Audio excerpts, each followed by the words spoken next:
നബിതങ്ങളുടെ ജീവിതത്തിലേക്ക് കടന്നു വരുന്ന പുതിയ സഖിയാണ് ബീവി മൈമൂന റളിയല്ലാഹു അൻഹാ. മൈമൂന ബീവി റളിയല്ലാഹു അൻഹയുമായുള്ള വിവാഹം ആ സമയത്താണ് നടക്കുന്നത്. കാനത്ത് തസവ്വജത് ഫിൽ ജാഹിലിയ്യ, ജാഹിലിയ്യ കാലഘട്ടത്തിൽ Masud bin Amr bin Umair അസ്തഖഫിയാണ് ആദ്യം കല്യാണം കഴിച്ചത്. പിന്നീട് അദ്ദേഹം ഒഴിവാക്കി. അദ്ദേഹത്തിന് ശേഷം Abu Ruhm bin Abdul Uzza എന്ന് പറയുന്നയാളാണ് കല്യാണം കഴിച്ചത്. അയാളും ലോകത്തോട് വിട പറഞ്ഞു പോയി.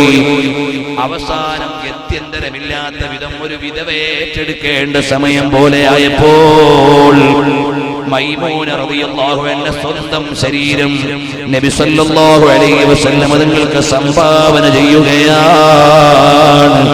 വിവാഹം ഹബീബിലേക്ക് അറിയിക്കുകയാണ്.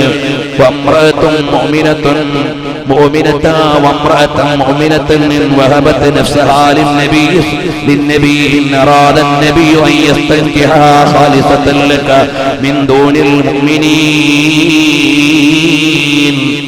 സ്വന്തം ശരീരം ഹബീബിന് അഥവാ സംഭാവന ചെയ്യുകയാണ്. ഹബീബ് അങ്ങോട്ട് അന്വേഷിച്ചു ചെല്ലുന്ന വിവാഹമല്ല, ഹബീബിലേക്ക് ഇങ്ങോട്ട് വരുന്ന വിവാഹമാണ്.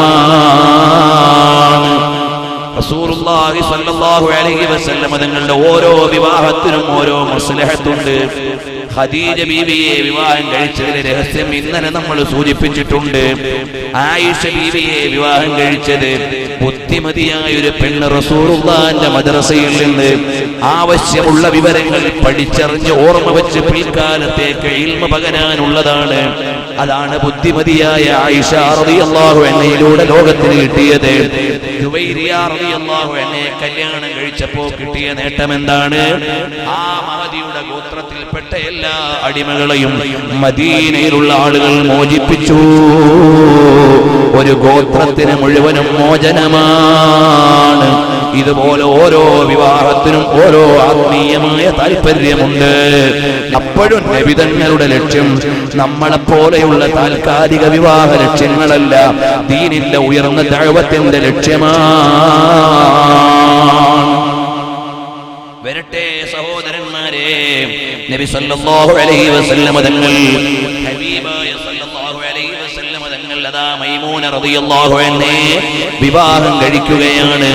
മക്കയുടെ അതിർത്തിക്ക് പുറത്തുള്ള സരിഫ് എന്ന് പറയുന്ന പ്രദേശത്ത് വെച്ചാണ് ഹബീബ് സല്ലല്ലാഹു അലൈഹി വസല്ലം തങ്ങൾ മഹദിയുമായി ആദ്യമായി വീടുകൂടുന്നത്, ഒരുമിച്ച് കൂടുന്നത് അവിടെയാണ്.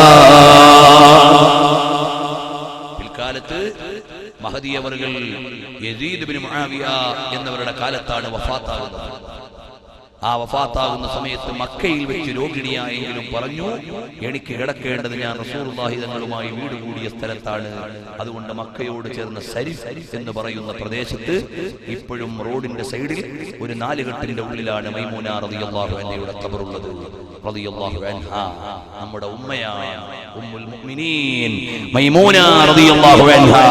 അല്ലാഹു മഹദി അവരുടെ ബറക്കത്ത് കൊണ്ട് നമുക്ക് സ്വലാഹിയത്ത് നൽകുമാറാകട്ടെ. നമ്മുടെ പെൺമക്കൾ, ഉമ്മമാർ, ഭാര്യമാർ എല്ലാവരെയും അല്ലാഹു തആല സ്വാലിഹാത്തുകളിൽ പെടുത്തട്ടെ. അതാ കണ്ടില്ലേ, ആയിഷ റളിയല്ലാഹു അൻഹ പറയാണ്, കാനത്ത് മിൻ അത്ഖാനാ ലില്ലാഹ്. മൈമൂന ബീവി എന്ന ഭാര്യ നബി സല്ലല്ലാഹു അലൈഹി വസല്ലം തങ്ങളുടെ ഭാര്യമാരിൽ ഏറ്റവും തഖ്വയുള്ള മഹദിയായിരുന്നു. കുടുംബബന്ധം ചേർക്കുന്നതിൽ ഏറ്റവും വലിയ ഉദാഹരണമായിരുന്നു. ആനുകാലിക യുവതികൾക്കുള്ള വലിയൊരു ഉപദേശമാണ്. എങ്ങനെയെങ്കിലും കുടുംബം തെറ്റിക്കാനല്ല, കുടുംബബന്ധം ചേർത്തിരുന്ന ഏറ്റവും വലിയ മഹദിയാണ് ഉമ്മാത്തുൽ മുഅ്മിനീങ്ങളിൽ ബീബി മൈമൂന റളിയല്ലാഹു അൻഹാ. തങ്ങൾ ശരീഫിൽ വെച്ച് യാത്രയായി, ശരീഫിൽ വെച്ച് മഹദിയുമായി വീടുകൂടി. ഇനി ഇതാ മക്കയിൽ നിന്ന് വീണ്ടും മദീനയിലേക്ക് മടങ്ങുകയാണ്. ഹബീബിന്റെ യാത്ര എങ്ങനെ, യാത്രക്കിടയിലെ കാഴ്ചകൾ എന്ത്, ഹബീബിന്റെ ഉംറത്തുൽ ഖളാഇന് ശേഷമുള്ള സ്വഹാബത്തിന്റെ നടപടി എന്ത്, ഹബീബ് സല്ലല്ലാഹു അലൈഹി വസല്ലം തങ്ങൾ ആവേശകരമായ ഒരു ഉംറയുടെ നിർവഹണം കഴിഞ്ഞ് മടങ്ങുന്ന യാത്ര, എത്രയോ അഭൂതപൂർവമായ കാഴ്ചകളാണ് ഇനി കാണാനുള്ളത്.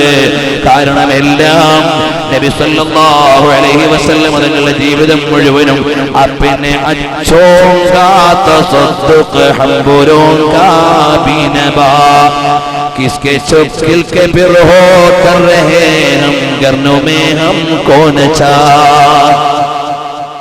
ഹബീബായ സല്ലല്ലാഹു അലൈഹി വസല്ലം തങ്ങളുടെ ഉംറത്തുൽ ഖളാ കഴിഞ്ഞുള്ള മടക്കം, ആ യാത്രയിലെ പ്രധാന സീനുകൾ, ഇനി മദീനയിലേക്ക് ചെന്നുള്ള പുതിയ നടപടികൾ, വിജയത്തിന്റെ പുതിയ അധ്യായങ്ങളിലേക്കുള്ള നടപടിക്രമങ്ങൾ, മക്ക വിജയത്തിനു വേണ്ടിയുള്ള മുന്നൊരുക്കങ്ങൾ, ഇതൊക്കെയാണ് ഇൻഷാ അല്ലാഹ് വരുന്ന അധ്യായങ്ങളിൽ പറയാനുള്ളത്. ഹബീബ് സല്ലല്ലാഹു അലൈഹി വസല്ലം തങ്ങളിലേക്ക് നമ്മുടെ സ്നേഹപ്രപഞ്ചത്തെ ഓരോ ദിവസവും മദീനയുടെ ഉമ്മരത്തേക്ക് ചേർത്ത് വെക്കുകയാണ്. റഹ്മത്തുൽ ലിൽ ആലമീൻ മുഹമ്മദുർ റസൂലുള്ളാഹി സല്ലല്ലാഹു അലൈഹി വസല്ലം.